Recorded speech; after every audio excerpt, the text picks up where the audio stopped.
Bonsoir à tous, bienvenue en zone libre. Comme vous le voyez, ce soir, c'est une émission un peu particulière puisque c'est une émission 100% féminine.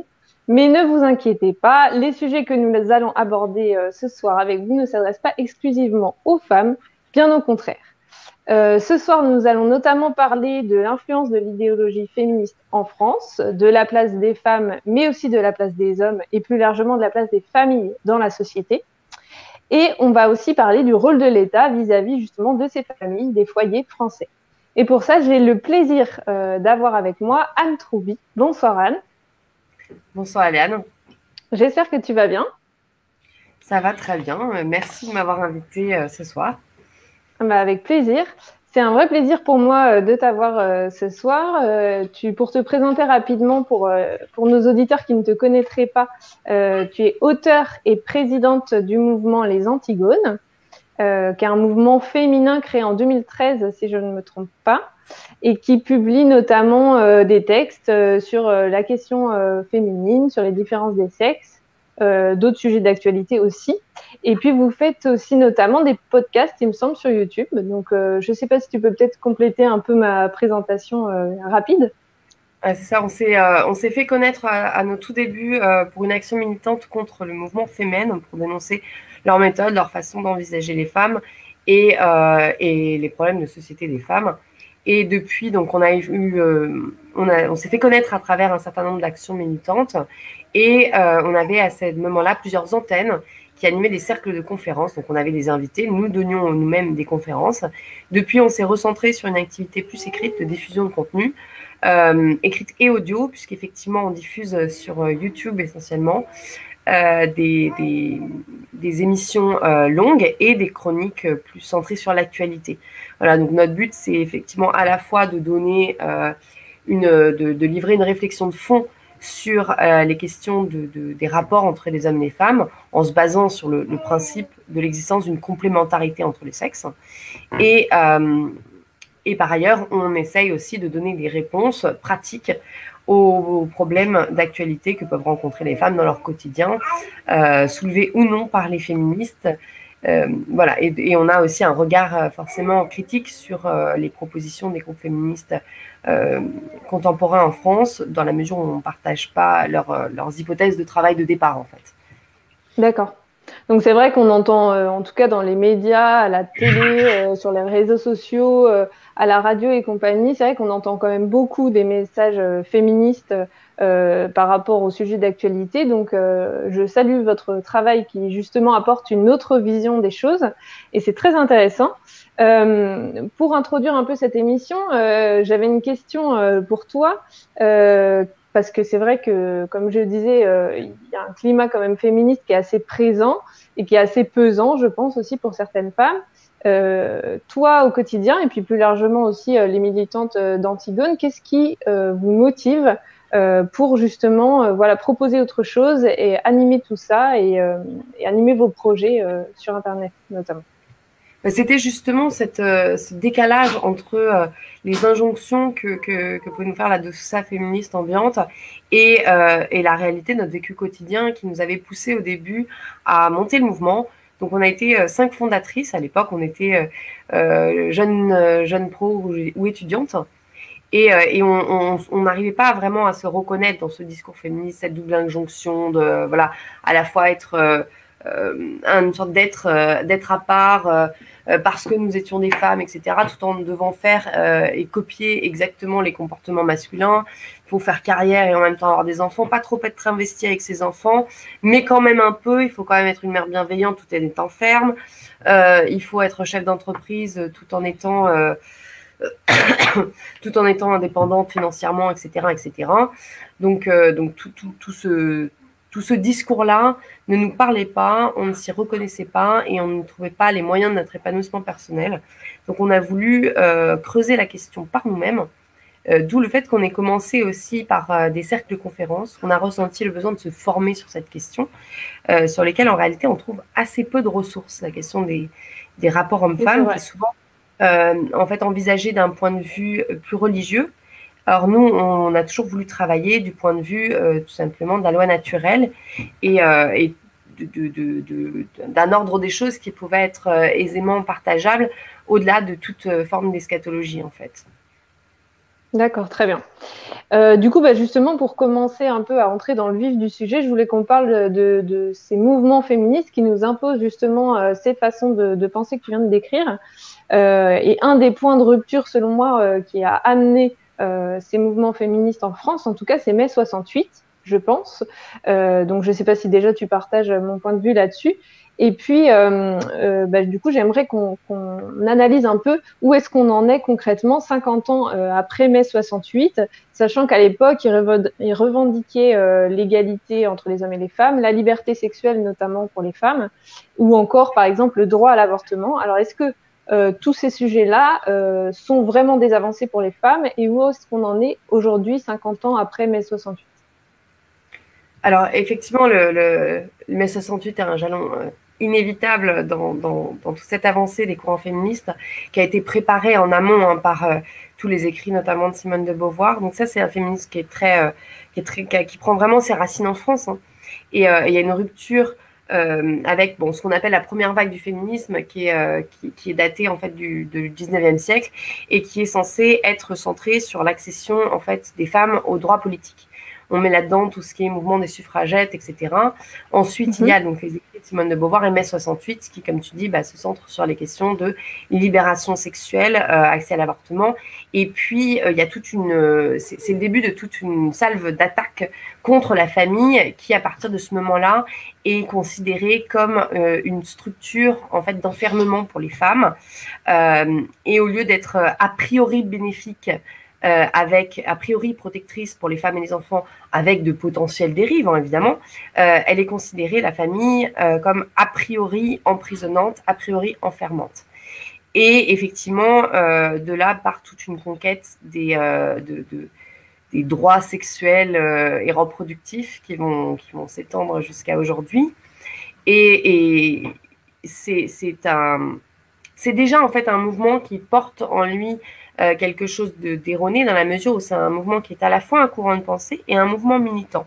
Donc les auteurs qui marquent ce mouvement-là ont, pour ainsi dire, leurs conclusions déjà écrites et cherchent en fait à auto-justifier tous leurs propos. C'est-à-dire que tout le raisonnement vise à justifier une conclusion militante. Donc à partir de là, la liberté de penser en fait est largement amoindrie.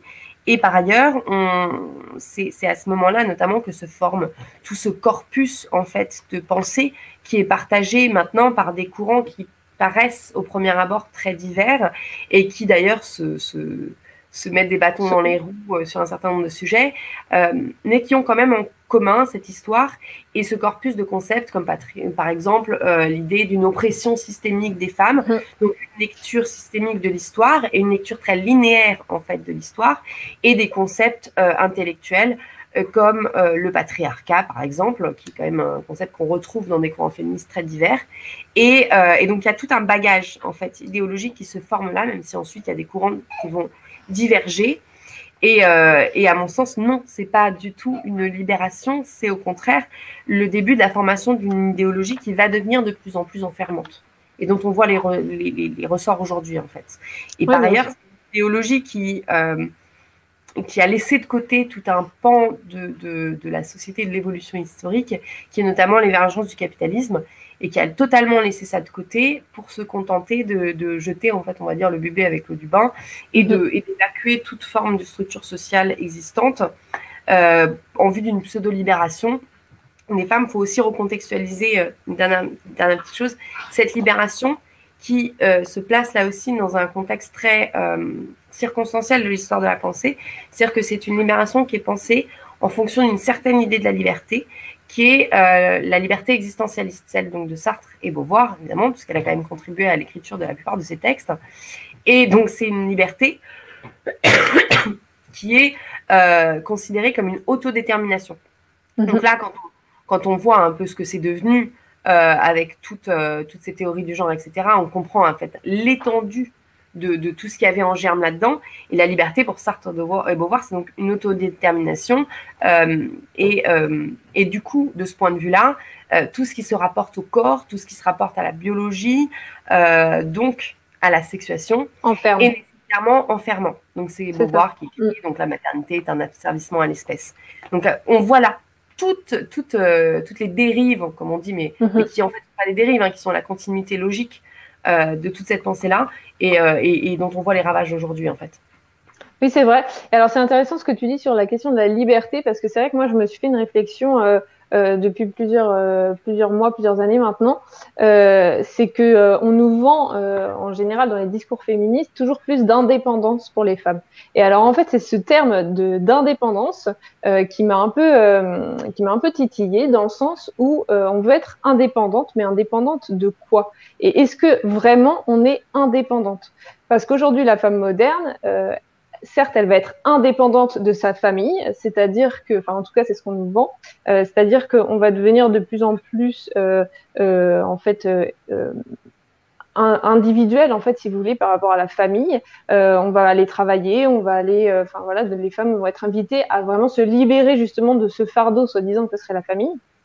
Par contre, de l'autre côté, on va devenir dépendante du marché du travail, notamment. On va devenir dépendante de notre salaire parce qu'aujourd'hui, il faut 2 salaires pour nourrir une famille, alors qu'à une certaine époque, je pense qu'un seul suffisait amplement. Donc, je ne sais pas ce que tu en penses en tout cas, mais moi, ce terme d'indépendance, en tout cas, il m'a toujours titillé parce que voilà, je pense qu'on nous veut une indépendance qui n'en est pas vraiment une en fait. Ah bah, j'ai envie de rajouter de l'eau à ton moulin en recontextualisant encore une fois ça dans l'histoire de la pensée, c'est-à-dire que toutes les courants de pensée qui nous abreuvent aujourd'hui fonctionnent selon, créent, on va dire, et entretiennent le mythe d'un individu qui serait totalement justement indépendant, libre selon la conception de la liberté que j'ai déjà évoquée, et autonome. C'est-à-dire que donc en termes politiques, ça va être toutes les théories du contrat qui viennent se substituer à une vision de la société comme celle d'un corps social, une vision beaucoup plus organique de la société. Nous, on vit aujourd'hui sur ces théories du contrat qui supposent que des êtres comme ça, complètement désincarnés, supposément libres et autonomes, et décider de vivre ensemble selon un certain nombre de règles. Je synthétise de façon très synthétique. Oui, bien sûr. Et derrière, en termes de théorie économique, on a toutes les théories capitalistes, du capitalisme et du libéralisme, qui supposent pour fonctionner que l'individu soit là aussi autonome et raisonnable, c'est-à-dire détaché de tout attachement qui pourrait lui voiler son intérêt immédiat, son profit immédiat. Et ensuite, il y a toute cette pensée de la liberté que j'ai déjà citée. Et le problème, c'est qu'à mon sens, toutes ces courants de pensée se méprennent et se leurrent sur ce que c'est qu'un être humain. C'est-à-dire que nous sommes nécessairement, c'est ce qu'on avait écrit dans notre manifeste, qui nous a valu nombre de critiques, nous sommes nécessairement filles d'eux, potentiellement mères d'eux, sœurs, tantes, cousines, etc. Nous sommes des individus en lien. Mais on aurait pu écrire strictement la même phrase sur des hommes. Et ça nous définit, ça implique nécessairement un bagage, c'est constructeur de notre identité, d'avoir tous ces liens-là, et ça va fortement influencer tout notre être au monde. Et à l'origine, c'était aussi censé être un soutien pour les personnes. Et la difficulté, c'est qu'effectivement, en voulant l'indépendance, en prenant l'indépendance des femmes, mais plus largement, en fait, parce que le féminisme a prôné l'indépendance des femmes, mais en même temps, pourquoi ça a marché aussi bien, c'est parce qu'en même temps, tous ces courants de pensée prônaient de toute façon l'indépendance de chaque individu par rapport à cet héritage familial, cet héritage culturel, qui nous structurait. Et le résultat, c'est qu'on est plein de petits atomes isolés, mais en fait, on ne peut pas fonctionner de cette manière-là. Donc, on finit par se remettre à des structures qui ne sont que des systèmes, notamment la structure étatique et le système économique, et dont on devient de plus en plus dépendant à mesure qu'on se détache de ces structures familiales, locales, de voisinage, qui structuraient nos vies. La difficulté, c'est que dans tout ça, on est de plus en plus soumis notamment au règne de l'argent et on est de plus en plus soumis aux aléas économiques, tandis qu'effectivement la structure familiale comprise de manière étendue, avait cet avantage-là, même si évidemment elle peut être, c'est pas forcément le lieu de l'épanouissement, du bonheur, etc. Mais elle avait l'avantage d'être gratuite et de fonctionner selon une certaine réciprocité. C'est la base normalement de l'institution du mariage, c'est un soutien mutuel et réciproque. C'est-à-dire qu'effectivement, on ne fonctionne pas l'un sans l'autre. Et exactement ce que tu dis, on favorise à l'heure actuelle donc l'indépendance des femmes par des moyens très concrets et qui en arrivent à une atomisation de la famille. Concrètement, je donne l'exemple de l'individualisation de l'impôt. Voilà, lui a cette solidarité, sauf que le problème, c'est que donc il y a cette idéologie qui veut l'indépendance des femmes, mais des personnes en général, et il y a donc qui va favoriser ce genre de mesures, mais ces mesures-là vont aussi structurer nos comportements en retour. C'est-à-dire qu'à partir du moment où on a nécessairement voilà, nos comptes en banque séparés, nos salaires chacun de notre côté, nos impôts à payer chacun de notre côté, on ne pense plus nos décisions familiales en commun. Oui. On pense nos décisions familiales en fonction d'une potentielle désertion d'un des membres du couple. Et ça, c'est profondément délétère parce que ça a effectivement un effet sur nos comportements, même lorsqu'on ne se sent pas concerné par cette individualisation de la société. Alors, ça a coupé, j'ai l'impression, je ne sais pas si c'est moi. Ah, ça y est, c'est bon, c'est revenu. Mais oui, tout à fait. Et d'ailleurs, je rebondis sur ce que tu disais. Effectivement, il y a l'impôt maintenant qui est individualisé. Et un autre, je pense aussi, un autre aspect plus marqué, comment dire, qu'on peut avoir d'un premier abord, je pense, de cette individualisation, justement, c'est aussi par rapport au nom de famille. Tu disais justement qu'on est lié, en fait, on est forcément sœur, fille d'eux, etc. Et c'est vrai qu'avant, en tout cas à l'époque, les noms de famille, en fait, on se présentait avec son nom de famille, et donc on savait de quelle famille on faisait. Et ce nom de famille, comme ça se dit, c'est un nom de famille, et donc on fait famille avec ce nom. Et en fait, aujourd'hui, on propose aux femmes de potentiellement garder leur nom de jeune fille. Donc en fait, c'est pas tant le fait que ce soit la femme ou l'homme, j'ai envie de dire presque peu importe, mais l'idée c'est que dans une seule famille, il va y avoir plusieurs noms de famille. Donc en fait, finalement, la famille n'est plus famille en fait. Je sais pas si tu vois ce que je veux dire. Je suis très claire, mais sachant qu'il y a un réseau de lois très complexe pour que les enfants d'une même fratrie gardent le même patronyme, etc. Mais je te rejoins sur le fait de dire que ça entretient une confusion générale assez évidente. Par ailleurs, d'autant plus qu'en fait, ce nom de famille a un repère. Et on oublie que l'être humain a besoin de repères pour exister, de repères dans l'espace, dans le temps. Donc, et on se retrouve avec des enfants qui ont des noms de famille différents de celui de leur maman ou de leur papa, etc. Parce qu'il y a un jeu de composition en gardant celui de la mère en premier, celui du père en deuxième ou l'inverse, etc. Les séparations aidant, ça complique encore le jeu. Par contre, ce n'est pas anodin que ce soit le nom du père plutôt que le nom de la mère qui soit choisi, sachant qu'en France, de toute façon, une femme a toujours gardé son nom de naissance. On est, Anne, née Troubi, épouse Troubi, enfin voilà. On a toujours gardé cette séparation, ce qui est intéressant pour justement retracer une filiation, ce qui aussi est le symptôme la conséquence aussi d'une civilisation dans laquelle les femmes avaient en réalité, malgré ce qu'on veut nous faire croire à l'heure actuelle, une grande importance sociale, puisque notamment à travers le fait qu'elles étaient aussi et toujours rattachées à leur clan, entre guillemets, d'origine. Et par contre, pourquoi est-ce qu'on donne le nom du père? Parce qu'on est certain que les enfants viennent de la mère. C'est vrai. Voilà.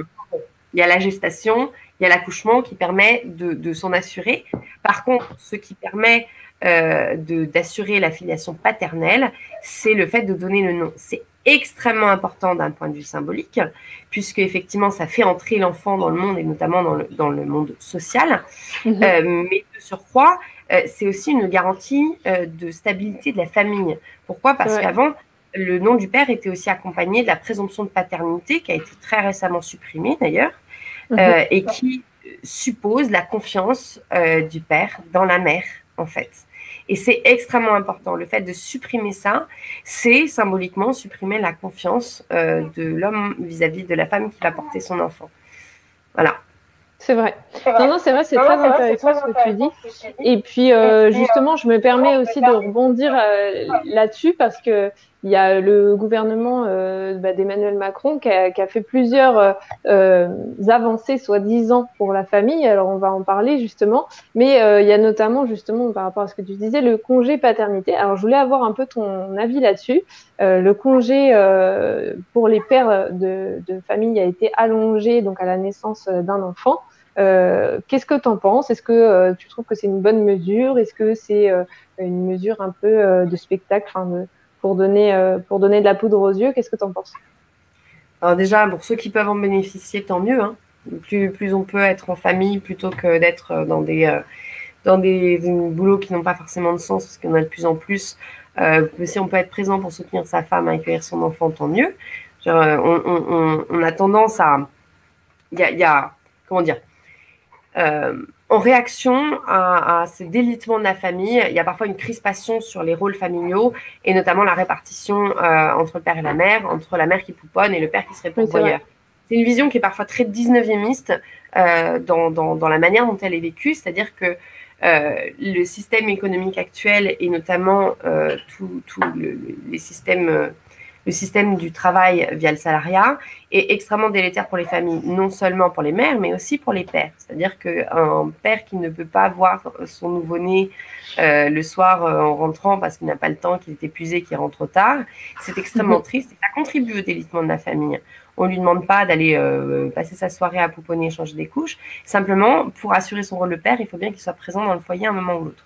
Donc, tant mieux s'il y a des congés paternité. Ceci étant dit, les congés paternité et maternité qui en bénéficient, des gens qui sont salariés depuis plus d'1 an dans la même entreprise et qui peuvent se le permettre du point de vue de leur carrière, entre guillemets, c'est-à-dire assez peu de gens finalement. Parce que derrière, il y a toutes les professions libérales. Parler à des commerçants ou des commerçantes, hein, le congé maternité, c'est bien gentil, mais même avec les suites logiques et le repos que nécessite un accouchement, le nombre de femmes dans des professions libérales ou qui sont commerçantes, qui sont obligées de reprendre le travail une semaine après parce que sinon leur commerce périclite, est immense. Parce qu'il n'y a pas d'autres aides, qui ont été conçues autres que ce congé qui est en fait réellement calqué sur le modèle du travail salarié. Bien sûr. Ensuite, il y a toute cette problématique que c'est un cache-misère en fait. C'est une mesure qui a été lancée dans les médias en pâture, en disant génial, on fait plein de choses pour l'égalité homme-femme, super, etc. Suite notamment au rapport des 1000 jours. Mais le rapport des 1000 jours, il dit quoi? Le rapport des 1000 jours, il dit que les parents sont débordés, qu'ils sont épuisés, qu'ils n'arrivent pas à gérer, qu'ils n'ont aucun soutien autour d'eux. Et notamment que, en général, ils se regardent un peu tous les deux sans savoir trop quoi faire de leur nouveau-né. 2 semaines de congé paternité supplémentaire, c'est loin d'être une solution satisfaisante. Le problème de base, c'est l'isolement des familles, l'isolement des couples. Et ça, c'est dû à quoi? À énormément de facteurs, mais on peut en citer quelques-uns. On peut faire une petite liste rapide à l'après-vert, qui est déjà l'éloignement géographique des familles, c'est-à-dire qu'à l'heure actuelle, le soutien des parents, quand ils sont disponibles et qu'ils ne sont pas eux-mêmes en train de travailler des horaires infernaux, ils sont parfois à l'autre bout de la France, donc on ne peut pas avoir recours à eux. Le voisinage, c'est pareil, il n'y a quasiment plus de mère au foyer, donc c'est extrêmement difficile d'avoir recours à des aides de voisinage. Et la famille élargie, c'est pareil. Donc, en fait, les seules aides auxquelles ont accès les parents, ce sont des aides payantes. Et ces aides payantes, elles sont bien gentilles, mais elles sont réservées à des catégories assez restreintes de la population d'abord. Et de surcroît, elles ne remplaceront jamais le soutien psycho-émotionnel que peut apporter et dont a besoin, en fait, une femme, mais aussi un homme, dans l'accueil d'un enfant. C'est-à-dire que quand on accueille un enfant, que ce soit le premier, le deuxième, le troisième, il y a beaucoup de choses qui se jouent. On devient d'un coup père, mère, d'un, de deux, de trois enfants. Ça change à chaque fois la disposition. On est confronté au modèle, justement, de père et de mère qu'on a eu autour de soi. C'est un gros changement. Et on a besoin, en fait, de pouvoir discuter, de pouvoir avoir des référents autour de soi qui ne soient pas l'assistante sociale qui vient vérifier si vous couchez bien votre enfant sur le dos et si vous lui avez bien administré sa dose de vitamine K au 3e jour. Voilà. Non, non, mais bien sûr. Et c'est vrai que, alors justement, dans ce délitement en fait des familles et des proches et des aidants naturels, l'État en fait va venir combler justement tout ça avec des mesures, comme tu le disais, qui sont un peu de la poudre aux yeux, je pense. Donc il y a l'allongement du congé paternité, mais il y a aussi d'autres mesures. Il y a eu notamment la baby box aussi que Macron a annoncé. Alors je pense que tu vas pouvoir en parler aussi. Et je ne sais pas si tu as eu l'occasion de voir à quoi ça ressemblait physiquement, mais Non, non, malgré mes plusieurs enfants, ça fait longtemps que je n'ai pas mis le pied dans une maternité, Dieu merci. C'est donc cette bébé box, c'est un superbe cadeau qui va être fait aux parents à partir de, je crois, février 2022, qui va être testé sur quelques zones de prioritaires. Dans cette box, il y a, tenez-vous bien, une gigoteuse. Il y a donc une gigoteuse, un savon solide. Donc, ah oui, parce que chacun de ces objets, des objets qui vont être dans cette box, est fait pour sensibiliser les parents bien sûr à un message gouvernemental extrêmement important pour la survie de leur enfant. Donc, il y a une gigoteuse pour faciliter donc, le dialogue avec le personnel soignant. Cette gigoteuse va permettre aux médecins de recommander aux parents de coucher leur enfant sur le dos, parce qu'ils n'arrivent pas à le faire quand ils n'ont pas une gigoteuse entre les mains. Il y a donc un savon solide pour sensibiliser les parents au risque des perturbateurs endocriniens. Ces mêmes perturbateurs endocriniens qui inondent le marché des produits d'entretien, des produits d'hygiène, y compris des produits pour les nourrissons. Tout ça avec l'autorisation et la bénédiction de l'État, bien sûr. Donc, il y aura aussi, alors qu'est-ce qu'il y a, la gigoteuse, il y a le savon, et il y a une crème hydratante pour rappeler aux mères de prendre soin d'elles. Voilà. Donc, casé, voilà, entre deux rendez-vous chez le médecin pour les vaccins obligatoires, bientôt, selon les recommandations des mises jours, on ne sait jamais, les rendez-vous chez l'assistante sociale pour vérifier votre normalité. Il va falloir aussi que vous étaliez de la crème hydratante, on espère sans perturbateur endocrinien, sur la figure pour faire plaisir à Monsieur Macron. Donc ça, c'est du vrai soutien aux familles. Et donc, j'en ai parlé un peu sur les réseaux sociaux. Donc, à tous les gens qui se disent ouais, mais quand même, il y a des gens qui sont vraiment dans le besoin, ça va les aider. Il y a une prime de naissance qui est faite pour ça. Quand on manque de moyens, il y a 900 € qui sont versés sur le compte des parents, suffisamment pour acheter une gigoteuse. Donc, les leçons de morale du gouvernement et les leçons d'éducation du gouvernement, non merci. Voilà, ça, normalement, c'est censé passer par une transmission familiale, une transmission de proximité. Par ailleurs, le personnel soignant, oui, pourra avoir son mot à dire, notamment sur les recommandations en vigueur. Après, libre aux parents de les suivre ou pas. Mais on n'a pas besoin de l'intermédiaire de l'État pour ça, en fait. Si déjà les sages-femmes pouvaient avoir le temps de faire leur travail correctement, et d'ailleurs les médecins également, si les infirmières pouvaient être en nombre suffisant, si les hôpitaux pouvaient avoir suffisamment de lits et ne plus être aussi vétustes, ça suffirait pour un dialogue correct entre les parents et le personnel soignant. Donc voilà, cette bébé box, c'est un symbole. C'est effectivement un symbole de l'intervention, de l'interventionnisme de l'État dans l'intimité des familles. Et c'est juste tellement scandaleux quand on voit les difficultés réelles des jeunes parents, les difficultés réelles qu'il y a pour le personnel soignant pour accompagner les naissances et les réelles maltraitances qu'il y a autour de la naissance dans les maternités. Là, il y a un très bon documentaire qui vient d'être sorti par une réalisatrice indépendante, Nina Mar, qui s'appelle « Faut pas pousser », qui dénonce en fait les conditions actuelles en maternité, notamment du fait du manque d'effectifs et qui est très révélateur de l'état des lieux des maternités qui ferment à ne plus savoir qu'en faire. C'est-à-dire que d'un côté, on critique l'accouchement à domicile, mais on ferme les maternités de manière à ce que les femmes aient 40-50 minutes de route pour arriver à une maternité. Il y a un moment, il faut savoir ce qu'on veut aussi. Bah, je vais m'arrêter aussi. Je vais m'emballer. Voilà. Non, mais tu as tout à fait raison. C'est vrai que j'ai vu aussi là récemment dans l'actualité justement une histoire avec une femme qui avait besoin d'assistance un peu spécifique par rapport à son accouchement.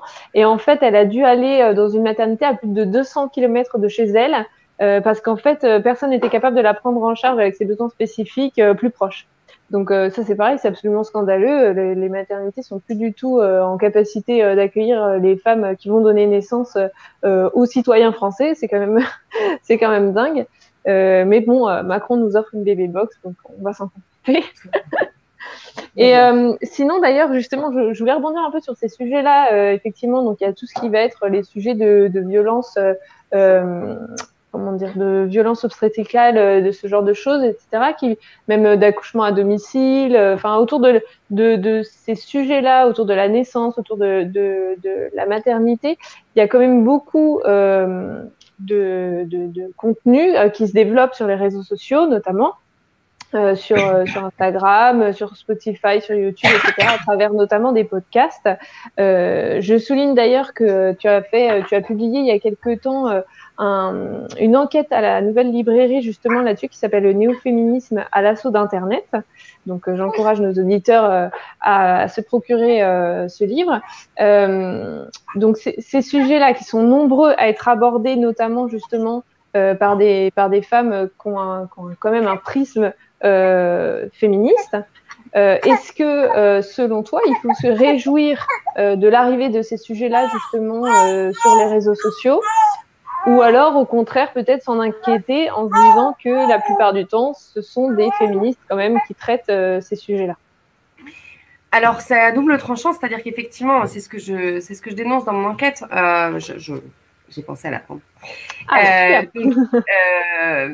Il y a des problèmes réels qui sont soulevés par un certain nombre de groupes féministes, d'auteurs féministes, de blogs sur Internet. La difficulté, c'est que, étant donné que ce sont des auteurs, voilà, les auteurs de ces blogs, les journalistes, les anciens journalistes notamment, mais aussi des gens qui ont travaillé dans le milieu de l'édition, de la production de contenu, qui animent tous ces contenus, sont des gens qui sont militants, qui sont idéologues, et donc qui appliquent leur grille de lecture du monde à toutes ces questions-là.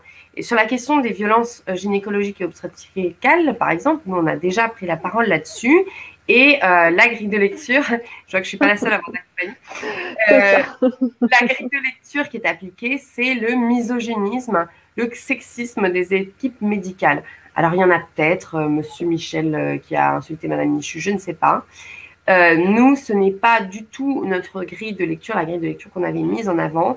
On a voulu vraiment, quand on s'est attaqué à ce sujet, mettre en avant en fait un système de fonctionnement de la médecine moderne occidentale qui réifie le corps, qui prend le corps pour une machine et qui vous sectionne en bras, jambes, corps, utérus, au-delà de la personne, de son vécu, de ses capacités, de tout un contexte.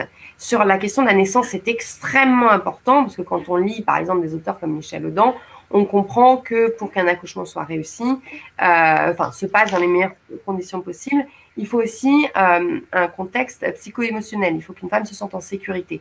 Je m'arrête là sur ce sujet, je pourrais en parler longtemps, mais c'est des choses qui ne sont pas prises en compte par la médecine moderne. Donc, cette grille de lecture de la misogynie est extrêmement réductrice, ne suffit pas du tout à comprendre le problème.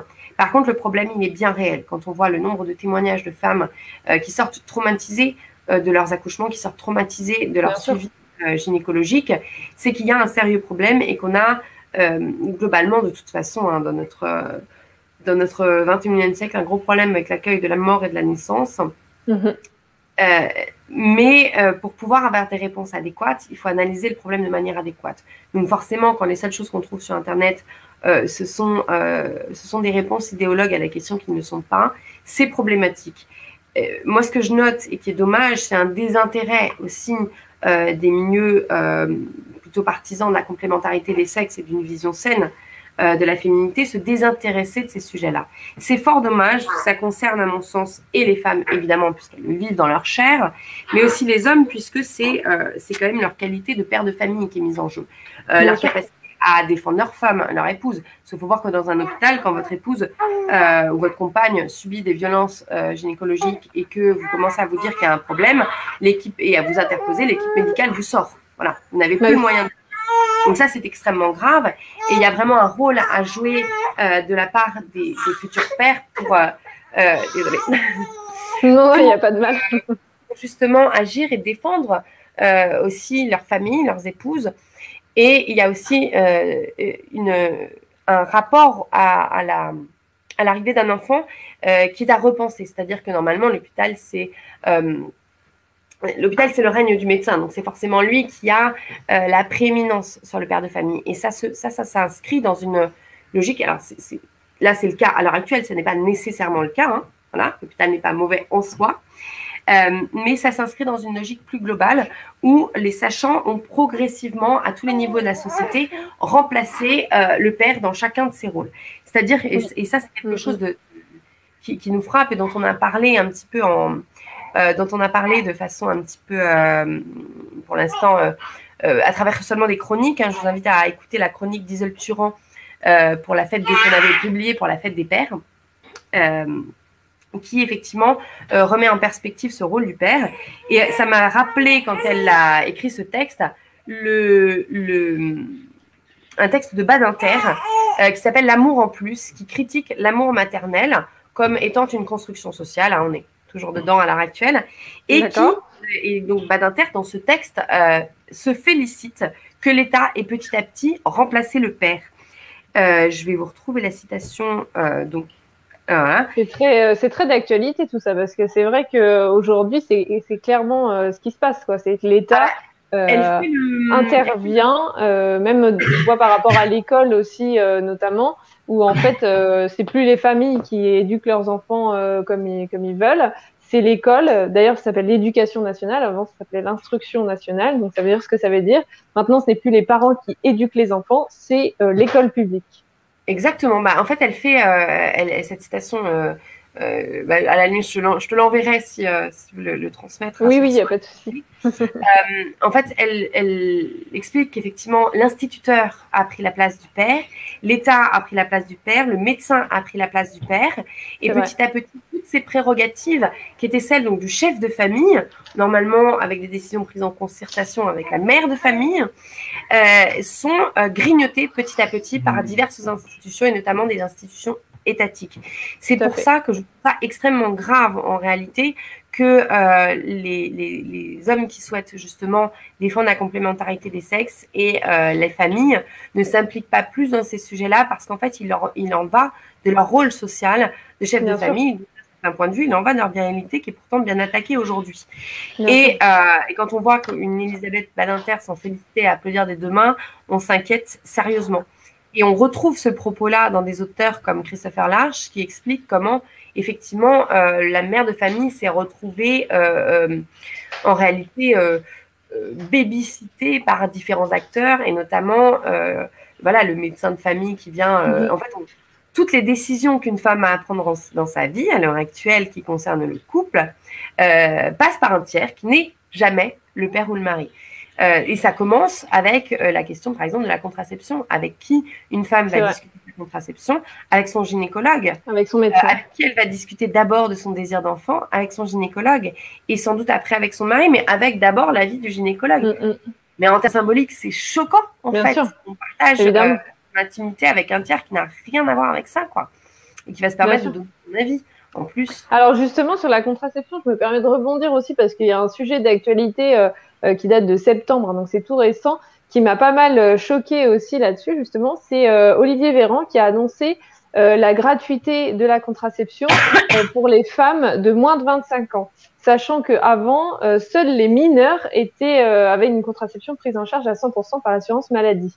Alors ça, moi j'ai été particulièrement choquée, parce qu'en fait, ce qu'il faut savoir, alors s'il y a beaucoup d'hommes qui nous écoutent, vous ne le savez peut-être pas, mais en général, quand on est une femme et qu'on veut mettre en place un moyen de contraception, on va voir effectivement son médecin ou son gynécologue, et une des premières, enfin si ce n'est le seul moyen de contraception qu'on nous propose, c'est la pilule contraceptive.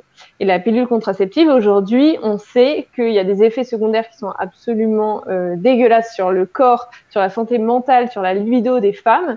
Et ça, c'est pareil, personne ou très peu de gens s'en inquiètent. Et les gens qui s'en inquiètent sont effectivement, dans certains cas, des féministes, mais qui apportent un point de vue féministe qui peut des fois apporter un biais un peu dérangeant.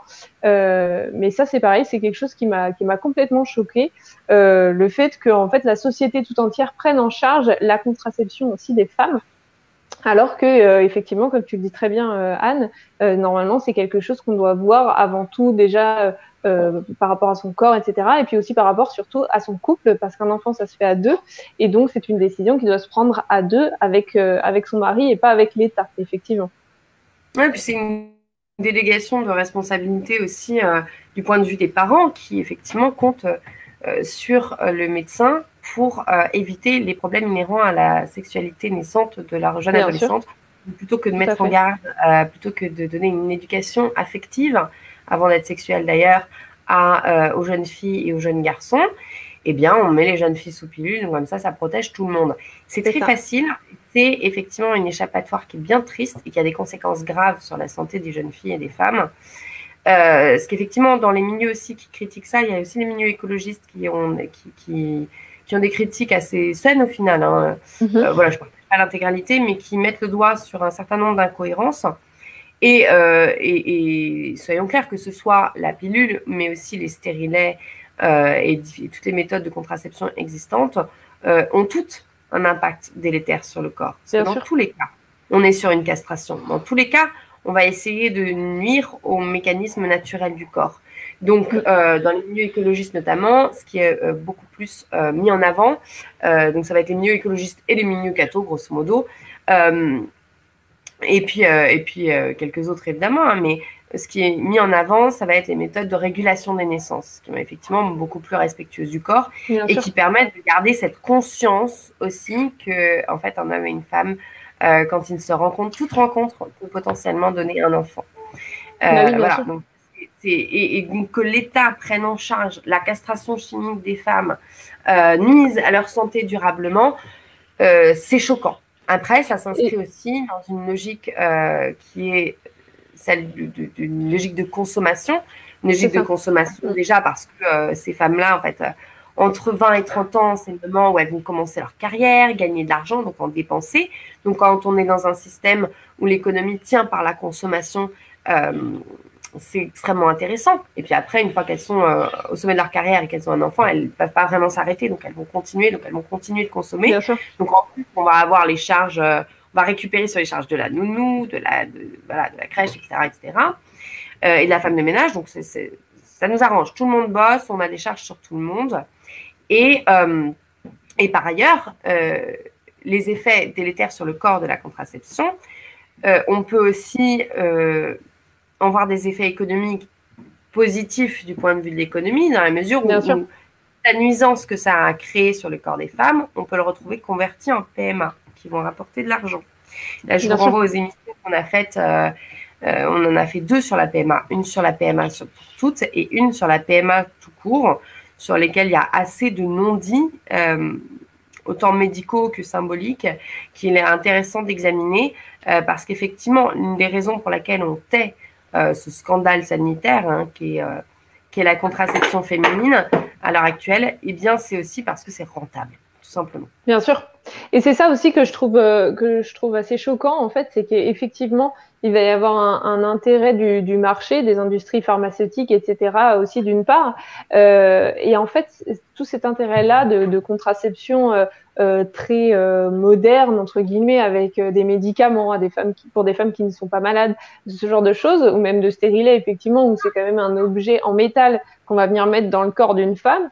Non seulement c'est pas naturel, mais en plus, ça va quand même aller à l'encontre de la recherche d'un certain savoir, d'une certaine connaissance de son corps, de ses cycles, etc. Et puis aussi d'une connaissance même pour le mari, pour l'homme, qui va pouvoir justement apprendre à connaître sa femme, à connaître le fonctionnement de son corps et le fonctionnement de la naissance de l'embryon dans le corps d'une femme, qui est quand même c'est hyper intéressant de s'intéresser à ça. Et là, clairement, en fait, on dit ça sert à rien de connaître toutes ces subtilités du corps humain.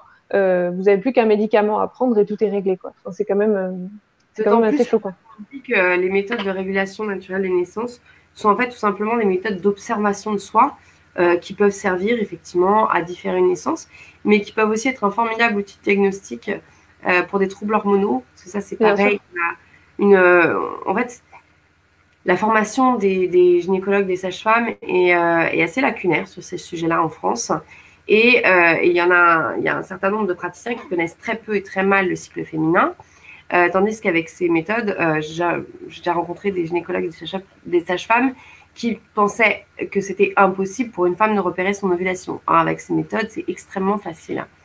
Ce qui est extrêmement intéressant comme réponse aux difficultés de fertilité que connaissent de plus en plus de couples à l'heure actuelle, hein, et qui de même est un gros scandale sanitaire auquel on répond à coup de PMA.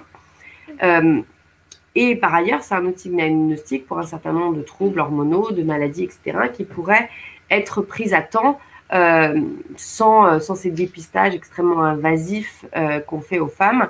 Et voilà, ça va être des diagnostics beaucoup plus précis avec voilà, des alertes beaucoup plus rapides et dans le temps et qui vont permettre une meilleure santé pour tout le monde, en fait. Bien sûr, tout à fait. Et puis effectivement, ça permet à la femme de bien se connaître, etc. Et ça, c'est des choses qui devraient normalement être la base aussi de la transmission aussi de mère en fille qui a été perdue, je pense, justement grâce ou à cause de la libération des femmes, libéralisation entre guillemets, des mœurs, etc. Très bien. Bah, je pense qu'on a fait un peu le tour de ce sujet-là. Il y a un autre sujet dont je voulais parler avec toi, qui m'interpelle aussi justement sur l'importance de la mouvance féministe, notamment sur les réseaux sociaux. Enfin, en tout cas, c'est quelque chose qui permet aujourd'hui beaucoup de communiquer. Et on voit effectivement qu'il y a une déconstruction des rôles, des constructions des genres, mais aussi des constructions des générations. Et je voulais parler avec toi d'un sujet qui m'a un peu choquée ces derniers mois, ou en tout cas qui m'a interpellée. C'est qu'on voit de plus en plus justement un symbole de cette confusion des genres et des générations, selon moi, c'est des femmes qui se mettent en scène en fait sur les réseaux sociaux avec leurs enfants en disant par exemple justement dîner avec mon amoureuse. Alors, parce qu'elles dînent en tête à tête avec leur petite fille, ou alors en parlant de leur petit garçon en disant mon homme, etc. Et en fait, je trouve qu'il y a une vraie confusion justement des générations. En fait, il y a une confusion entre l'amour maternel et l'amour conjugal qui, en fait, n'est pas sain. Et du coup, je voulais avoir ton avis justement là-dessus. Est-ce que tu as une réflexion à ce propos? Là, je renvoie à l'article en fait que j'avais écrit pour la revue Crisis. Il y avait un numéro passionnant sur l'amour, là, le numéro 51. Donc, tous les articles de la revue sont consacrés à cette question-là. Et alors, j'ai pas eu l'occasion de le lire. Voilà, faudra en reparler après. Mais donc, j'avais moi, mon objectif, c'était d'analyser en fait du point de vue politique la manière dont on gère justement l'amour aujourd'hui. Et effectivement, il y a donc après, j'ai été enrichie par la lecture des autres articles. Il y a des grosses confusions de langage, des grosses confusions intellectuelles qu'on fait aujourd'hui autour de la question de l'amour qui mène à un appauvrissement énorme de la notion, c'est-à-dire que en grec notamment, il y a la distinction entre eros, philia et agapé, alors qui date pas. Enfin, peu importe. Je vous renvoie aux autres articles de la revue Crisis. Et à partir du moment où on prend l'un pour l'autre, il y a danger. C'est-à-dire que justement, dans un couple, on espère qu'il y a un minimum d'éros, donc d'attraction amoureuse, tandis que si c'est l'éros qui se manifeste vis-à-vis des enfants, ça devient de l'inceste. De même, s'il y a si c'est l'agapé qui prend le pas dans le couple et qu'il n'y a plus la dimension charnelle, c'est la fin du couple. Voilà, donc il y a un certain nombre de confusions autour de ça qui se multiplient dans le monde moderne et qui semblent extrêmement dangereuses parce que c'est justement là encore une perte de repères qui mène à des abus bien concrets en fait. Et on a, avec la déstructuration de la famille, on a clairement une perte de repères massive et aussi des manques affectifs bien réels, parce que si des femmes et des hommes d'ailleurs peuvent avoir ce genre de comportement et ce genre de transfert d'affection vis-à-vis de leur enfant, c'est parce qu'il y a un manque par ailleurs. Bien sûr. Et effectivement, à partir du moment où on déstabilise le couple, en fait, le seul repère stable devient l'enfant et on met un poids sur l'enfant qui est monstrueux. C'est-à-dire que du coup, on finit par déjà que nos générations ont tendance à faire des enfants par narcissisme. Là, je vous renvoie encore une fois à on cherche un autre moi. Pourquoi elle explique pourquoi est-ce que les gens veulent 2 enfants? C'est parce qu'ils voudraient un moi féminin et un moi masculin pour voir un peu ce qu'ils pourraient donner et puis ils projettent leur propre succès, leurs propres envies sur ces enfants. C'est très vrai à mon sens. Et Et on fait aussi pour avoir quelqu'un dont on est sûr qu'il nous aime. C'est-à-dire qu'on a un certain nombre de gens qui font aussi des enfants pour être assurés d'avoir un pourvoyeur d'amour. Mais c'est extrêmement lourd comme mission pour l'enfant. Sachant Bien que sûr. non, un enfant, le premier devoir d'un enfant vis-à-vis de ses parents, c'est d'honorer son père et sa mère, mais pas nécessairement de les aimer. C'est deux choses qui sont différentes. Donc quand en fait l'attente du parent c'est que l'enfant soit pourvoyeur d'affection, c'est déstructurant pour lui et ça l'empêche lui-même par ailleurs d'aller fonder une famille. Donc là je vous renvoie à des psychologues, mais je pense que c'est profondément dangereux et que ça contribue en fait à installer les gens dans cette déstructuration familiale et à les rendre incapables en fait de créer eux-mêmes une famille et de s'émanciper justement, voilà, de quitter leur père et leur mère pour aller fonder leur foyer de manière responsable. Bien sûr. Et alors justement, c'est vrai que dans ce que tu dis, c'est très vrai parce que il y a toute cette propagande aujourd'hui qui est mise en place justement avec notamment la PMA, où en fait on désire un enfant et donc on peut avoir un enfant, peu importe si on est homosexuel, peu importe si on est infertile, etc. En fait, à partir du moment où il y a un désir, on va pouvoir accéder à un enfant. Et puis aussi, pourquoi pas, à une femme. Alors justement, ça me permet de faire la transition avec un autre sujet dont je voulais parler avec toi, qui est tout à fait lié en fait, puisque c'est justement ce que tu disais avec le manque affectif que les individus peuvent ressentir à cause de la déstructuration de la famille. Il y a une mode entre guillemets. Alors, je ne sais pas si c'est vraiment une mode parce que c'est pas très général, mais il y a une minorité en tout cas qui se développe et qui tend à faire parler d'elle sur les réseaux sociaux, sur Internet, qui s'appelle les incels. Donc je pense que les internautes connaissent, mais je précise quand même, c'est des célibataires involontaires, si je ne me trompe pas. Et donc, c'est des hommes qui sont frustrés parce qu'ils ne peuvent pas avoir de femme, enfin, du moins justement parce qu'ils ont envie, ils ont le désir d'avoir une femme, une amoureuse, et qu'en fait, peut-être qu'ils n'y arrivent pas, ou voilà. Et donc, ils font le choix donc, voilà, le choix, on va dire volontaire ou involontaire, mais en tout cas, c'est factuel, ils sont célibataires. Et donc, ça va créer la mode des MGTOW, etc. Donc, c'est vraiment des hommes qui disent qu'ils peuvent vivre sans femme finalement.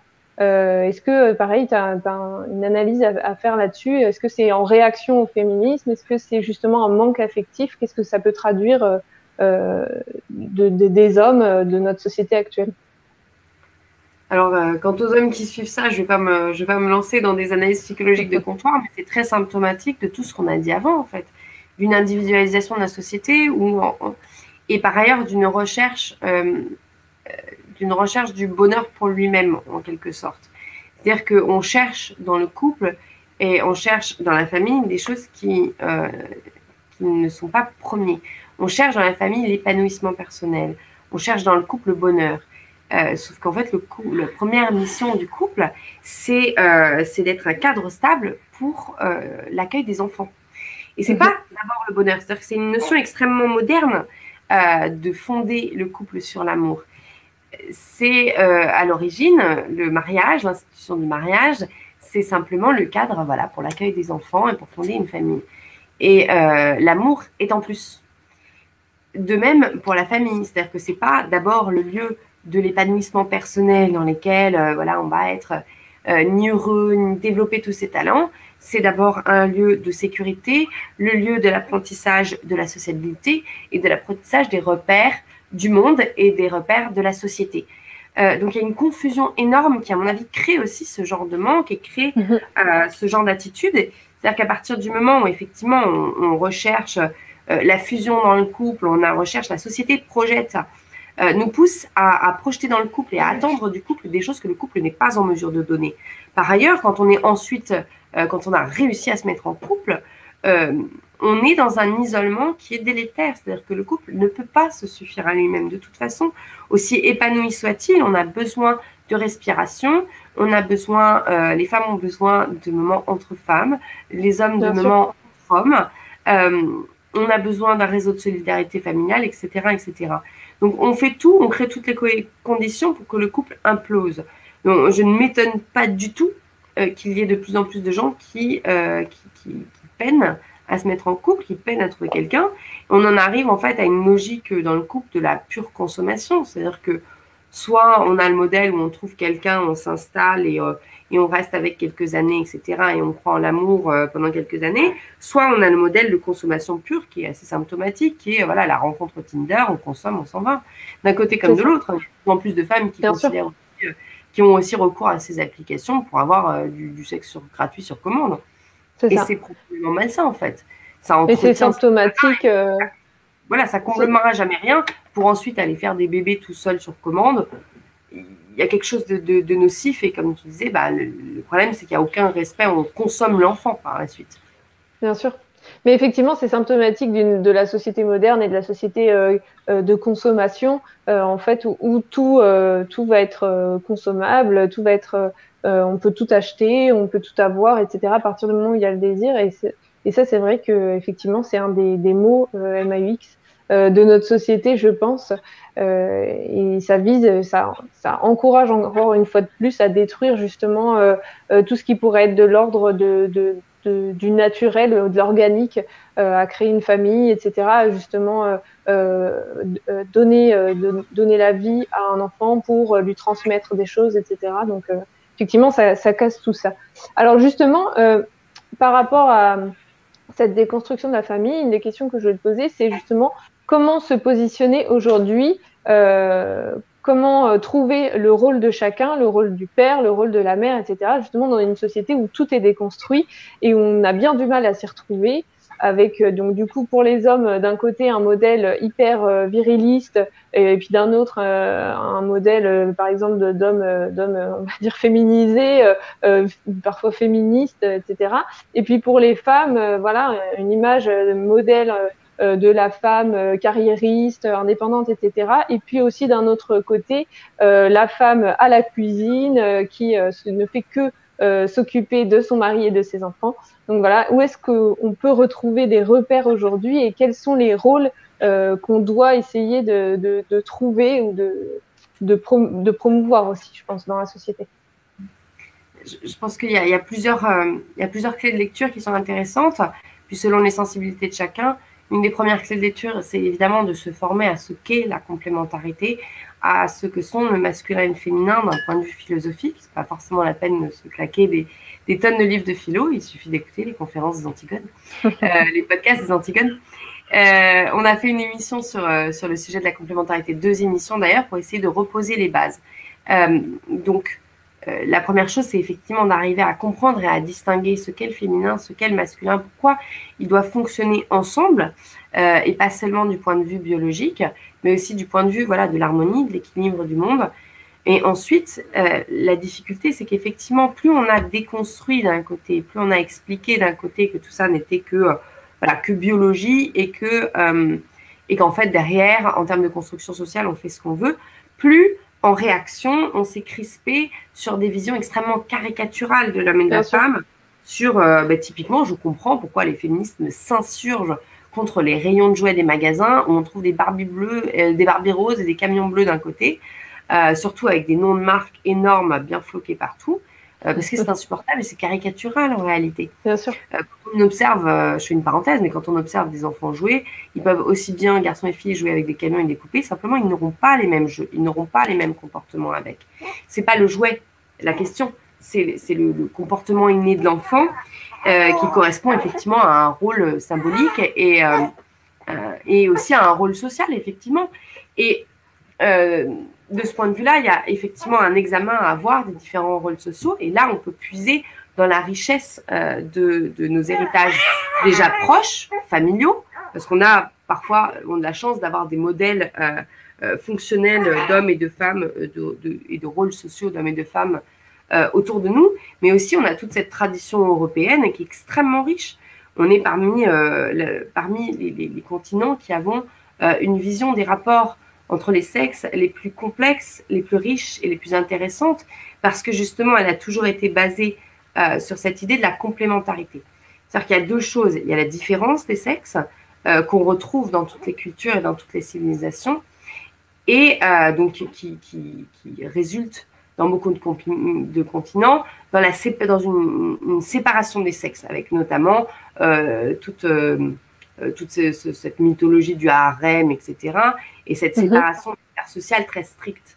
En Europe, nous, on a vécu cette différence des sexes sur le mode de la complémentarité. Et ça, c'est extrêmement intéressant parce que cette complémentarité, elle a été vécue de manière très différente selon les lieux et selon les époques.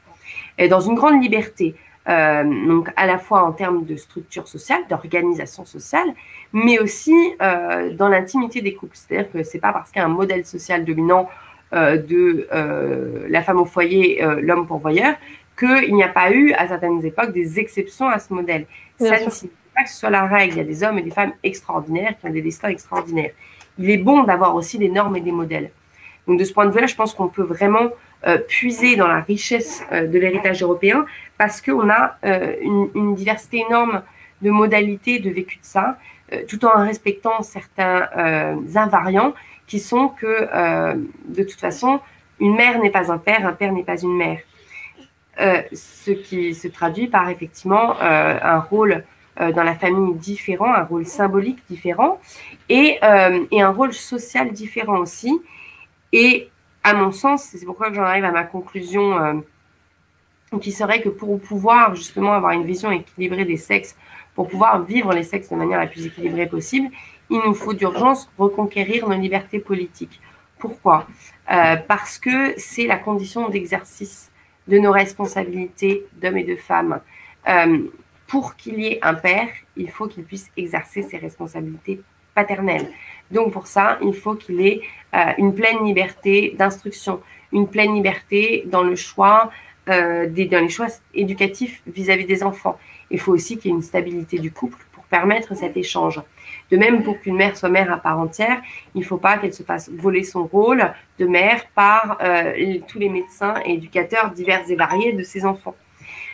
Donc, il est absolument nécessaire de reconquérir ces libertés publiques pour pouvoir être des hommes et des femmes à part entière. Et il faut aussi redonner toute sa place à la famille parce que même si ce n'est pas le choix de chaque personne à chaque génération, il faut nécessairement qu'à chaque génération, il y ait des pères et des mères. Donc, c'est un rôle social qui est structurant pour la féminité comme pour la masculinité. Et de toute façon, le simple fait que biologiquement, on puisse avoir des enfants fait qu'on va tous, et notamment les femmes, se positionner par rapport à cette potentialité. Même quand on ne veut pas ou quand on ne peut pas avoir des enfants, on vit cela, on vit ce choix ou on vit cette circonstance par rapport à cette potentialité. Donc, c'est extrêmement important que la société le prenne en compte, plutôt que de faire de nous des femmes et des hommes dénués de tout contexte. Toute femme est une mère potentielle, tout homme est un père potentiel, et la société doit le prendre en compte.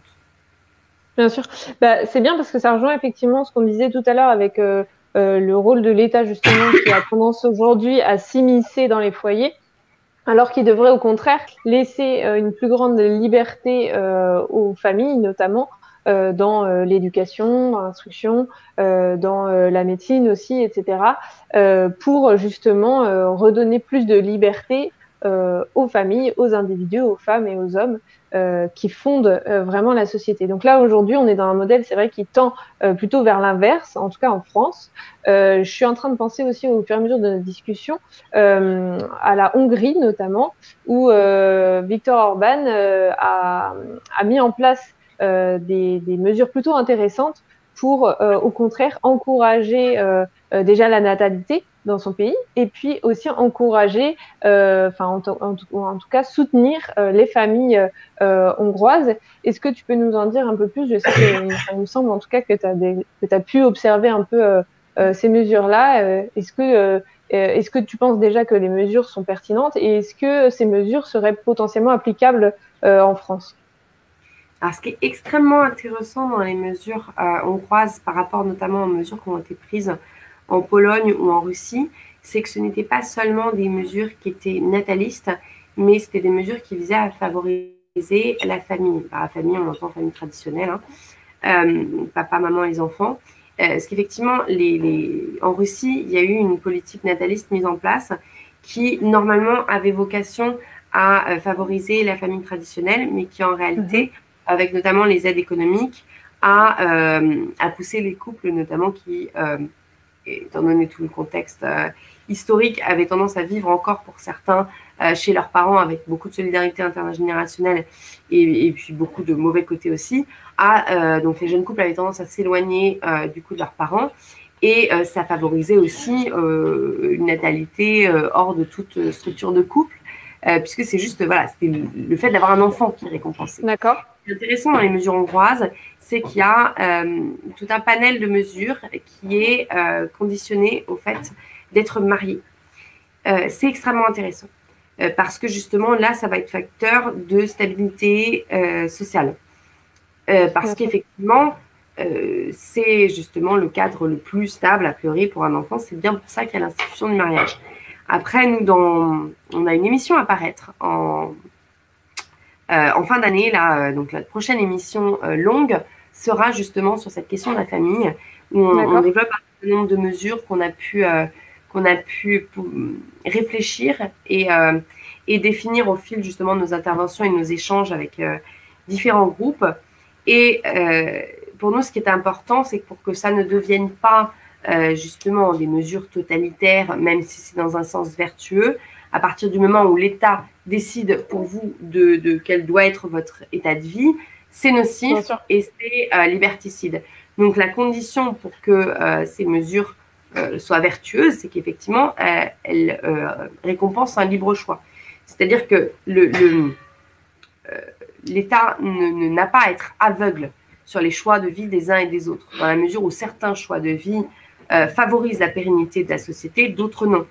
Donc, tant qu'on est libre de faire les choix qu'on veut, il est normal que l'État favorise certains choix et d'autres pas. Donc, moi, ce qui m'importe, par exemple, c'est qu'on ne pénalise pas, qu'on ne punisse pas les gens, qu'on n'aille pas poursuivre dans la rue et pendre les homosexuels parce qu'ils le sont, si tant est que derrière, on ne raccorde pas le mariage ou l'adoption, parce que justement, ce n'est pas un cadre stable pour éduquer un enfant. Peut-être qu'une lesbienne peut être une très bonne mère, elle n'est pas un père pour autant. Voilà. Et de même, on peut très bien avoir des enfants alors qu'on est en concubinage, etc. Ça ne fait pas de nous une moins bonne mère ou un moins bon père. Par contre, du point de vue de l'État, du point de vue du pays, il est légitime de vouloir favoriser des unions dont on a la garantie qu'elles seront la plus durables et stables a priori dans le temps. Donc, il est légitime du point de vue de l'État de favoriser le mariage tout simplement, si tant est que d'autres formes d'union ne soient pas forcément, ne soient pas poursuivies. C'est pour ça que nous, on avait pensé deux types de mesures pour favoriser la natalité et la stabilité de la société, c'est-à-dire un certain nombre de mesures qui ne soient dues qu'au fait d'avoir un enfant, c'est-à-dire par exemple les allocations sociales qui sont attribuées à un enfant, qu'importe la situation des parents, voilà, au titre du service rendu à la société par le simple fait du renouvellement des générations, hein, parce qu'avoir un enfant et l'élever a un coût, et un certain nombre d'autres mesures, comme celles qui existent en Hongrie, comme par exemple l'accession favorisée à des prêts bancaires pour le logement, pour le transport et ce genre de charges qui peuvent être très lourdes pour des familles. Donc là, qui serait conditionné au fait d'être effectivement en couple marié. Et ça permet de favoriser à la fois la natalité tout en respectant le libre choix des gens, en même temps favoriser une certaine stabilité et redorer aussi un petit peu l'institution du mariage. C'est-à-dire que ce qui est intéressant dans ces mesures hongroises, c'est que donc il y a des prêts qui sont accordés pour les familles avec un certain nombre de conditions. Donc le fait d'être marié et à partir du troisième enfant, on n'a plus à rembourser. Par contre, s'il y a séparation ou si on n'a pas de troisième enfant, on a quand même un certain taux à rembourser, etc., etc. C'est pas sans condition, ce qui permet aussi de responsabiliser les gens sur leur choix. Voilà. Bien sûr. Oui, parce que c'est vrai que c'est un des sujets aussi qui peut être un peu comment dire, difficile d'un point de vue de la société, c'est qu'effectivement aujourd'hui on voit qu'il y a une certaine déresponsabilisation des parents, à la fois je pense parce que comme on l'a dit tout au long de l'émission, c'est vrai qu'il y a les rôles de père et de mère sont fragilisés, mais c'est vrai qu'il y a une déresponsabilisation des parents par rapport à l'éducation de leurs enfants. Et ça, c'est difficile effectivement pour l'État de comprendre. Je pense que en fait, la meilleure façon de responsabiliser les parents, c'est sans doute euh, d'être un État le moins interventionniste possible en fait dans les familles, enfin au sein des familles, parce qu'effectivement, on crée des situations d'assistanat où les parents délèguent leurs responsabilités à l'État plutôt que de les assumer pleinement. Et ça, c'est vrai que, enfin, en tout cas, j'ai l'impression qu'en France, c'est quelque chose qui est difficile à comprendre pour l'État. C'est-à-dire qu'on confond aussi de différentes choses. On confond les aides financières qui sont associées aux familles, au fait d'avoir des enfants, qui sont parfois taxées d'assistanat, ce qui, à mon sens, est extrêmement Oui, faux, ça. dans la mesure où le principe même des allocations familiales en France, à la base, c'était sans condition de revenus. Pourquoi? Parce que c'était seulement une forme de remerciement de l'État quant aux services rendus par les familles. Ça pourrait se traduire aussi ça peut se traduire en abattement d'impôts. Ça peut se traduire de différentes manières, ce soutien de l'État aux familles. Il me semble qu'il est nécessaire, d'autant plus dans un contexte économique difficile. Et on confond ça et le fait que l'État s'immisce de plus en plus dans le choix des familles. Ça, Mm, pour le coup, tout à fait. scandaleux, infantilisant, déresponsabilisant, mais par ailleurs totalitaire surtout. Et s'il y en a qui sont demandeurs, c'est aussi parce que justement, ils n'ont plus les solidarités familiales dont ils devraient pouvoir bénéficier, hein, c'est un contexte. Et puis parce qu'on est habitué à cette déresponsabilisation, on ne se pose plus de questions en fait. À l'heure actuelle, il y a très peu de parents qui se posent la question de choix réputés marginaux, qui se posent la question aujourd'hui de faire l'instruction en famille ou pas. Il ne s'agit pas de dire qu'il faut que tous les enfants le fassent, mais il serait bon que plus de parents se posent la question au lieu de simplement prendre la première option qui passe parce que Bien c'est sûr. ce que tout le monde fait. C'est très logique qu'il y ait des choix majoritaires, voire majoritairement écrasants, mais il faut qu'on maintienne une diversité de possibilités pour qu'on puisse exercer une réelle responsabilité. C'est pareil pour la question de l'accouchement. On devrait nécessairement avoir le choix d'accoucher voilà, chez soi, en maison de naissance, en hôpital, etc. Sinon, ça devient coercitif. Et parce que justement, pour exercer une responsabilité vis-à-vis de cette étape quand même importante dans la vie d'un couple, il faut pouvoir avoir le choix. Bien sûr. Alors justement, je sensibilise nos auditeurs s'ils ne sont pas au courant. C'est vrai que Macron a notamment fait passer une loi récemment pour interdire justement l'école à domicile, sauf sous conditions qui sont des conditions assez restrictives, je pense. C'est-à-dire que de souvenir, il faut que l'enfant en exprime le besoin de par sa condition, c'est-à-dire qu'il soit potentiellement malade ou qu'il ait des difficultés, etc. Alors Il faut...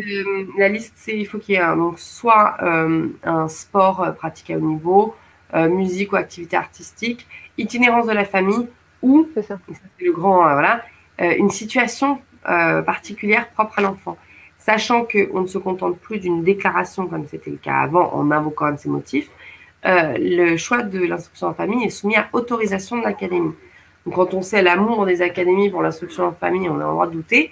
Par ailleurs, à l'heure actuelle, par exemple, si votre enfant subit du harcèlement à l'école, avec cette loi-là, on doit avoir l'autorisation du directeur d'établissement pour pouvoir retirer son enfant de l'école, alors qu'avant, il suffisait de le retirer et de faire une déclaration d'instruction en Oui, famille. bien sûr.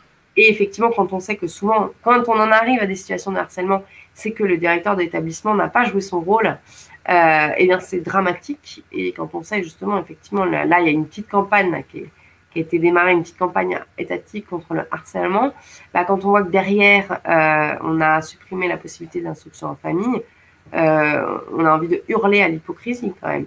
Évidemment. Surtout que les motifs invoqués étaient scandaleux, les chiffres étaient... Enfin, il y a encore une fois des ressources sur notre site sur ce sujet-là.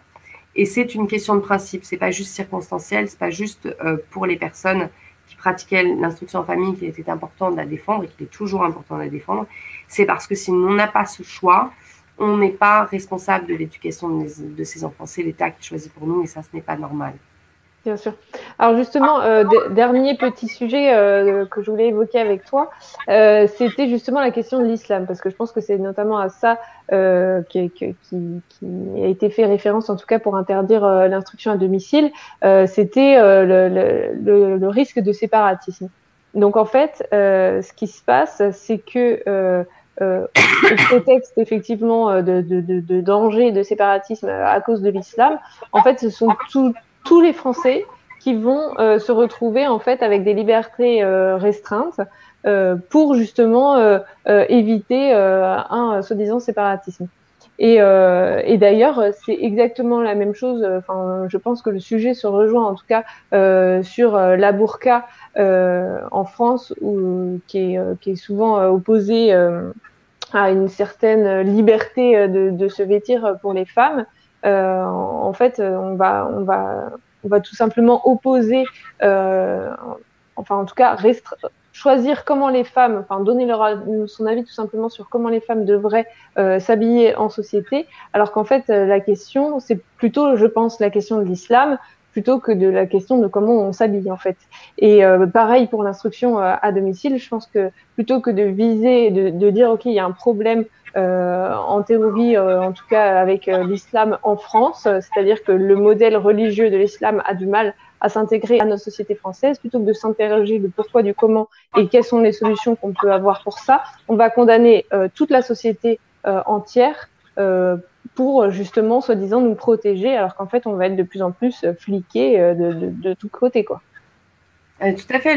L'islam est utilisé comme une très bonne excuse pour faire passer des lois totalement liberticides. C'est la fameuse loi sur la burqa, effectivement, qui n'est pas une loi sur la burqa, mais à l'encontre des signes religieux ostentatoires, donc, et qui a déjà permis à des directeurs d'établissements de demander à des enfants de cacher leur croix, etc. etc. De même pour le terrorisme, hein. Le terrorisme est devenu une excuse pour faire passer un nombre de lois liberticides et de lois d'exception. C'est les fameux états d'urgence de 2015 là, qui étaient pour menaces terroristes, dont la plupart des mesures sont désormais passées dans le droit commun. Là, c'était le risque de séparatisme qui était invoqué effectivement pour l'instruction en famille. On a aussi évoqué ce problème des écoles coraniques clandestines pour faire payer le hors-contrat. Mais bien dans le titre, en fait, école coranique clandestine. Clandestine, c'est donc que ce ne sont pas des écoles hors contrat officielles. Dans les écoles hors contrat, il y a 3 à 4% d'écoles musulmanes qui subissent des contrôles draconiens tous les ans. Donc, c'est pas de là qu'il vient le mal. C'est-à-dire que à partir du moment où on est avec notamment tout ce qui est attentat terroriste sur des gens qui de toute façon ne respectent pas les lois et sont là pour faire la guerre à l'État, ça n'a aucun sens d'aller faire des lois pour les interdire. Par ailleurs, il y a déjà des lois qui existent pour les cas de maltraitance. Il y a déjà des lois qui existent pour justement tout ce qui est fait par cette population qui est hors la loi. Le problème de base, c'est effectivement l'intégration de populations étrangères à une société qui, par ailleurs, n'a plus rien de commun à opposer. Un des grands problèmes de l'islam, c'est aussi qu'il est devenu très attractif et qu'il a un contre-modèle pour une société qui n'a plus de cohésion sociale. Un des premiers pas à faire contre justement ce genre la prééminence de ce genre d'idéologie, contre la burqa, contre ces choses-là, c'est avant tout d'être fier de notre propre civilisation et de prôner un modèle intéressant. Bien sûr. Et qui permettent justement de s'opposer de manière beaucoup plus intelligente à ce genre de prise d'opposition. Supprimer des burqas à l'aide de lois circonstancielles ne va absolument pas diminuer le nombre de personnes qui sont prêtes à la mettre, cette burqa, et qui sont donc de ce même fait, qui veulent la mettre aussi pour revendications politiques. Ça n'a aucun sens, en fait. C'est un cache-misère du problème. Bien sûr, tout à fait. Et je rajouterais même, c'est un peu comme le coup des prénoms, si je peux me permettre. C'est pas en faisant en sorte que toutes les personnes avec des prénoms à consonance forcément maghrébine ou musulmane s'appellent Pierre, Jean et Paul. Malheureusement, je pense que ça ne changera pas le problème aujourd'hui en France, même si voilà, si tous ces gens-là avaient des papiers français, c'est la même chose en fait, si vous voulez. C'est un problème de civilisation. Et si on n'a pas de modèle à leur proposer, enfin, de modèle à incarner aussi pour la société française, un modèle avec voilà, avec une civilisation, une histoire, une religion, des projets aussi pour l'avenir, et ben c'est sûr que on court à notre perte et en fait on est pris dans une espèce de tenaille, je pense, entre l'islam qui forcément prend du terrain en France parce que justement on n'a pas de modèle à contrecarrer, et puis aussi une américanisation de notre société. Et en fait, au milieu de ces deux modèles, il faut justement retrouver l'essence de notre civilisation, l'essence de l'Europe, retrouver vraiment nos traditions et aller puiser ça dans notre histoire. Et je pense qu'on a beaucoup à aller chercher dans notre héritage, en fait, là-dessus, en tout cas. Oui, très clairement, y a énormément de choses de potentiel ignorées pour aussi justement redonner aux nouvelles générations des repères, une stabilité, une fierté et une identité qui leur permettent de résister à tous ces mots-là. C'est-à-dire qu'effectivement, c'est pas les dernières séries télé américaines ou le prêche de la cité voisine ne sont pas des repères sains pour les générations à venir. Et c'est à nous justement de leur proposer de repuiser dans cet héritage. Je pense qu'il y a un vrai travail politique à faire pour redonner le goût, voilà, de l'histoire, de la civilisation et un goût réel, et réinvestir tout ça. Il y a des gens qui le font très bien. Et ça commence dès le plus jeune âge. Ça commence avec justement des lectures d'enfants. Ça commence en exerçant, encore une fois, sa responsabilité parentale, en contrôlant un minimum les contenus qui sont fournis aux enfants à l'école, et en donnant à la maison des modèles et des repères intéressants à nos enfants. Bien sûr. Alors du coup, justement, on va dire pour étayer tout ça, je suis en train de penser qu'il y a une émission que j'ai découvert il n'y a pas très longtemps, et justement en partie aussi grâce à toi, Anne, puisque tu es intervenue là-bas. C'est l'émission sur TV Liberté, Les femmes et les enfants d'abord, qui est une excellente émission. Et je pense qu'il est vraiment important que chacun, forcément dans son domaine, avec ses connaissances, etc., diffuse au maximum ce genre d'initiative, et la capacité, voilà, de diffuser ces idées-là, parce qu'aujourd'hui, je pense qu'on est vraiment dans une guerre culturelle, et il faut réussir à prendre le pas et à s'investir dans ces sujets justement qui sont trop souvent délaissés et abordés effectivement soit par des féministes, soit à contrario, on va aller pouvoir trouver des réponses à cette recherche spirituelle ou recherche de représentation de rôles assez sexués dans des religions qui sont complètement, qui n'ont rien à voir avec notre héritage européen en tout cas. C'est exactement le propos de l'enquête justement que vous pouvez trouver, que j'ai écrite, qui est à la Nouvelle Librairie. C'était de dire, voilà, c'était en fait à l'origine, c'était d'exposer, l'idée était d'exposer tout le réseau féministe sur Internet et toute la diversité de contenus qui existent, parce qu'on fait ça quand on n'est pas immergé dedans, on a l'impression que il y a 4 compagnes d'instagrammeuses qui postent des photos de leurs poils. C'est bien plus compliqué que ça. Toutes les ressources que peuvent trouver des jeunes filles, des mères de famille sur les problèmes qui les concernent, en fait, sont des ressources qui sont tenues par des acteurs militants. Donc, quand votre adolescente, pour les plus âgés, les pères et les mères de famille qui peuvent nous écouter, c'est un horaire où ils le peuvent, va se poser des questions sur les rapports hommes-femmes, sur la sexualité. Si elle tape quoi que ce soit dans Google, elle va tomber sur des sites féministes. Si elle est confrontée à une grossesse non désirée, elle va tomber avant tout sur des sites qui prônent l'IVG et qui vont blâmer le patriarcat pour tous ces mots. Tout à fait. Mais c'est aussi les mères de famille débordées qui vont se retrouver, qui cherchent juste des réponses à leurs questions, à leurs interrogations, parfois à leur mal-être et leur burn-out, et qui vont trouver des réponses sur les réseaux sociaux. Je pense à une BD que certains d'entre vous ont peut-être vu passer, que je prends en exemple dans mon enquête, qui est la BD d'Emma sur la charge mentale. Elle était très connue, et c'est un concept qui s'est immiscé jusqu'au milieu les plus réactionnaires et terriblement rétrogrades. Et donc cette petite BD met en scène donc des femmes qui donc sont surchargées par toute leur responsabilité familiale, mais aussi par le temps passé à y penser. et tandis que leurs conjoints ont l'air de ne penser à rien. Déjà, c'est un peu caricatural, mais parce qu'on oublie aussi de mentionner dans cette BD toute la charge mentale que peuvent avoir à supporter les hommes, qui est différente aussi de celle des femmes. Bien sûr.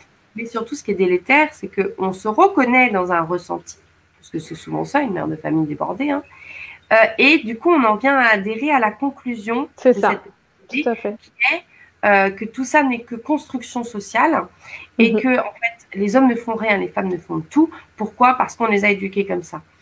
Et ce qui est une conclusion absolument erronée, caricaturale. Bien sûr. Le problème, c'est qu'effectivement, ça répond à une réelle interrogation, ça répond à un ressenti réel. Donc, moi, la conclusion de cette enquête, hein, au risque de faire un petit spoiler, comme on dit, justement qu'il y a une diversité folle de contenus féministes sur un certain nombre de sujets et que derrière, en fait, la réponse peine à se faire sentir.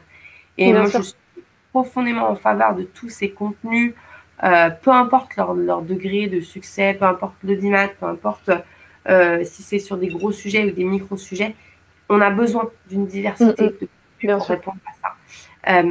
Je salue autant cette émission de Floriane Janin qui est super, qui est une initiative géniale, qui est le pendant des maternelles en fait. Hein, Bien sûr, c'est ça. Qui va apporter des réponses à un certain nombre de femmes que des groupes sur Facebook ou sur Telegram, etc., d'entraide entre femmes, que des groupes plus militants comme peuvent en avoir créé Némésis sur d'autres sujets, que des blogs sur des sujets apparemment qui vont concerner que très peu de gens.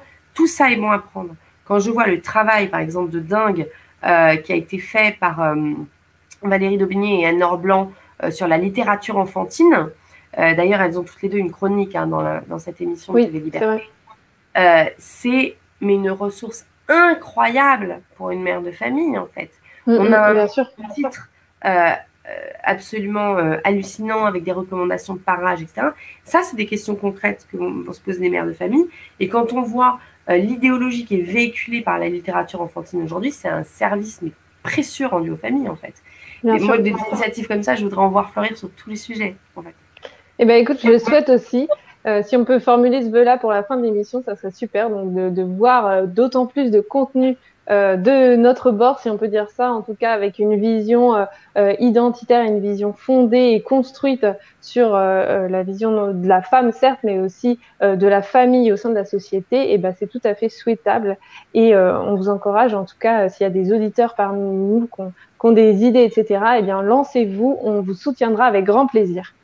On arrive à la fin de cette émission. Merci beaucoup Anne pour ce temps que tu as pris avec nous. Je sais que c'est pas facile avec les enfants en bas âge en plus, donc merci beaucoup pour ce précieux temps que tu nous as accordé ce soir.